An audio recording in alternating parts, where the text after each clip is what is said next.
Ditlantas Polda Banten gelar Tactical Floor Game atau TFG dalam rangka kesiapan pengamanan operasi Natal 2022 dan Tahun Baru 2023 yang dilaksanakan di Aula Ditlantas Polda Banten pada hari Senin 12 Desember 2022. Rekan kalian, TFG ini berbeda dengan kegiatan yang lalu yang kemarin karena ada hal baru yang sudah diinstruksikan oleh pusat, Mabes Polri, Korlantas Polri, Kementerian Perhubungan sekaligus pemangku kepentingan yang ada di Banten. Apa bedanya adalah yaitu nanti akan ada delay system. Sementara dulu di Lebaran delay system itu ada di Cikupa saja, tapi ini delay systemnya di beberapa TKP. Turut hadir dalam kegiatan tersebut yaitu Wakapolda Banten, Brigadir Jenderal Polisi Dr. Andes Eri Nur Satari, Karops Polda Banten, Kombes Pol Dedi Suhartono, Dirlantas Polda Banten, Kombes Pol Budi Mulyanto, Kapolres Cilegon, beserta PJU Ditlantas Polda Banten, serta diikuti oleh para Kasat Lantas Polres atau Polresta jajaran dan personil Ditlantas Polda Banten. Sistem pertama ini di KM 43, ya. Terus kemudian dealing sistem kedua itu di KM 68. Antara 13 ke 43 jaraknya cukup jauh, 20 km. Betul ya? Sementara kalau dengan gate Cikupa kurang lebih hanya 10 km ya, Pak. Betul ya? Dalam kesempatan tersebut, Dirlantas Polda Banten, Kombes Pol Budi Mulyanto menyampaikan dilaksanakannya kegiatan TFG ini sebagai sarana untuk mengetahui potensi kerawanan dan penempatan personel dalam operasi Nataru. Karena tadi Petro itu sudah menginformasikan bahwa penjualan tidak bisa di area pelabuhan, otomatis di KM 13 untuk mengurangi kepadatan di KM 43 itu sudah dipasang berbagai macam stiker, baik kuning maupun hijau. Paham ya ini ya? Jadi yang tidak ada stikernya berarti yang di paham ya ini ya? Kegiatan ini juga bertujuan untuk memberikan gambaran kepada personel Ditlantas Polda Banten mengenai situasi dan cara bertindak maupun untuk mengantisipasi terjadinya gangguan Kamsel Fitcar Lantas dan Kamtibmas yang akan timbul pada operasi Nataru. Hari ini kita melaksanakan Tactical Floor Game untuk suksesi pengamanan Natal sekaligus liburan tahun baru di 2023. Langkah-langkah yang kita ambil ini adalah terkait dengan beberapa langkah strategis maupun konseptual, bahkan sampai dengan langkah teknis. Bagaimana, siapa berbuat apa, bertanggung jawab, dan kapan metode-metode itu dilaksanakan. TFG ini salah satunya adalah ada hal baru yang dimana nanti kita pengamanan untuk mengakselerasi Pelabuhan Merak ya, penyeberangan Pelabuhan Merak, kita akan memperlakukan dealing system. Nah, dealing system ini tidak dikonotasikan membuat lambat masyarakat, bukan, tapi kita membuat satu sarana yang untuk memudahkan masyarakat sehingga masuk ke pelabuhan itu tidak bingung lagi untuk terkait dengan tiketing, verisi, dan pernak-pernik di dalamnya. Seperti itu. Dealing system ini kita laksanakan salah satunya adalah pemanfaatan di rest area, yaitu KM 13 berada di area wilayah Polda Metro, kemudian di KM 43 dan KM 68. Nah, KM 43 68 itu di wilayah hukumnya adalah di Ditlantas Polda Banten. Kita bisa pihak pengelola tol FNS. Kita berkolaborasi nantinya kita dengan ASDP dan BPD tentunya di sana. Seperti itu. Nanti prediksi kendaraan untuk berapa gambaran? Kalau teman-teman MMS pengelola jalan tol dengan pihak ASDP dan bahkan BPTD memprediksi kenaikan 5% daripada kegiatan yang lalu atau tahun 2019 ketika kita sebelum COVID.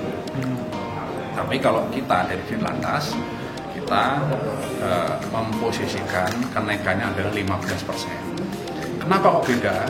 Supaya kita lebih siap, ya kan? Kita tidak underestimate, ya kan? Kita lebih menyiapkan diri terkait dengan kemampuan, kesiapan manpower, sekaligus langkah-langkah kontingensi, sehingga kita bisa mengakselerasikan melaksanakan proses dinamika pelabuhan yang ada di wilayah kita sekaligus wisata. Kalau dikuntarin berapa mungkin Pak dari berapa kali pelaksanaan? Kisaran berapa mungkin?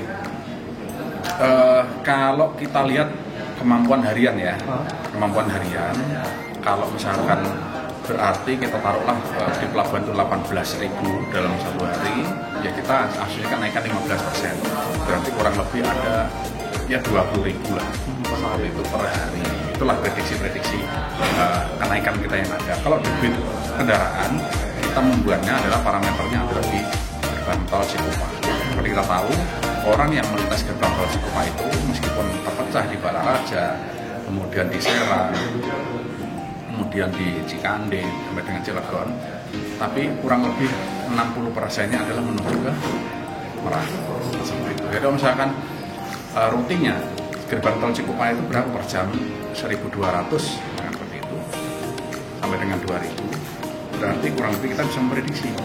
Berarti kurang lebih antara 1.200 itulah per 2.000 ya. 1.200 itulah yang menuju ke Merak. Kalau misalkan 2.500 misalkan melebihi. Nah, itulah langkah-langkah yang harus kita prediksi. Berarti kurang lebih ada 1.500, 1.700 yang akan melintas ke Merak. Kalau titik yang menjadi atensi pengamanan di mana? Terus rekayasa lalu lintas kalau ada kejadian kemacetan ya. Terkait dengan pengamanan, kita laksanakan di beberapa tempat. Ya kan, berbicaranya kita kan Natal kan ya, Natal dan Natal tentunya tempat ibadah, aktivitas kegiatan masyarakat kita laksanakan pengamanan sesuai dengan hakikat eskalasi, sekaligus kita membantu melibatkan daripada pemuda-pemuda yang ada tempat ibadah seperti gereja dan yang lain. Itu tempat ibadah. Kemudian yang berbicara jalan nih sesuai topografi itu ada dua, yaitu yang pertama di arteri, yang kedua adalah di jalan tol. Arteri tentunya yang kita kedepankan adalah Polres Jajaran, Polres 1 Lalu Lintas berikut dengan Polsek. Kalau jalan tol kita berkolaborasi antara pihak Korlantas, kemudian Ditlantas Polda Banten, sekaligus MMS selaku pengelola operasional jalan tol yang ada di wilayah mulai Cikupa sampai dengan Merak. Jadi saya dengar pengoper itu bakal melakukan pelabuhan lain ke Merak. Pelabuhan alternatif itu kita laksanakan apabila ada hal-hal yang mendekati indikator kuning dan merah, seperti itu. Melihat situasional kemampuan teman-teman BPJT, teman-teman ASDP yang ada di Merak. Apabila antrian antara suplai dan demand-nya yang dari Cikupa dan debit kendaraan bangkitan arusnya terlalu tinggi, makanya kita tidak menutup kemungkinan kita laksanakan pengalihan arus di beberapa tempat untuk mengedrive kendaraan. Kita harapkan adalah bahwa 3 pelabuhan alternatif yang ada. Untuk pelabuhan Indah Kiat, kita harapkan kalau misalkan membludak kendaraan kecil, kita di pelabuhan Dermaga 1 sampai 7, dan di Merak kita larikan ke Indah Kiat, karena crossingnya kan minim, kita kan hanya kereta api dan versi kecil. Untuk kendaraan besar, kita di 2 alternatif pelabuhan. Dari Cirebon Timur kita keluarkan antara Biji dan Belitung. Inilah hasil rapat terakhir yang kemarin itu kita buat dengan langkah-langkah manajemen kontingensi tadi yang saya sampaikan. Untuk pemberlakuannya kapan? Nanti ada instruksi melihat perkembangan yang ada, dinamika yang ada terkait dengan kegiatan masyarakat pada saat hari H. Hari H-nya kapan? Kalau berbicara operasi Nataru tentunya tanggal 23. Tapi kalau berbicara kita melihat kalender sekarang, anak sekolah itu libur tanggal 19. Jadi tidak menutup kemungkinan tanggal 14, 16, 17, 18, Jumat Sabtu Minggu itu mulai sudah ada bangkitan. Ini sudah ada mulai pengamanan kita. Ya, kita sudah mulai dilaksanakan kegiatan pengamanan. Kita bentuknya adalah KRID, kegiatan rutin yang ditingkatkan. Termasuk kita sudah melaksanakan terkait dengan dealing system di 2 rest area tadi. Untuk langsung ke mana yang menjadi rawan nakal lantas?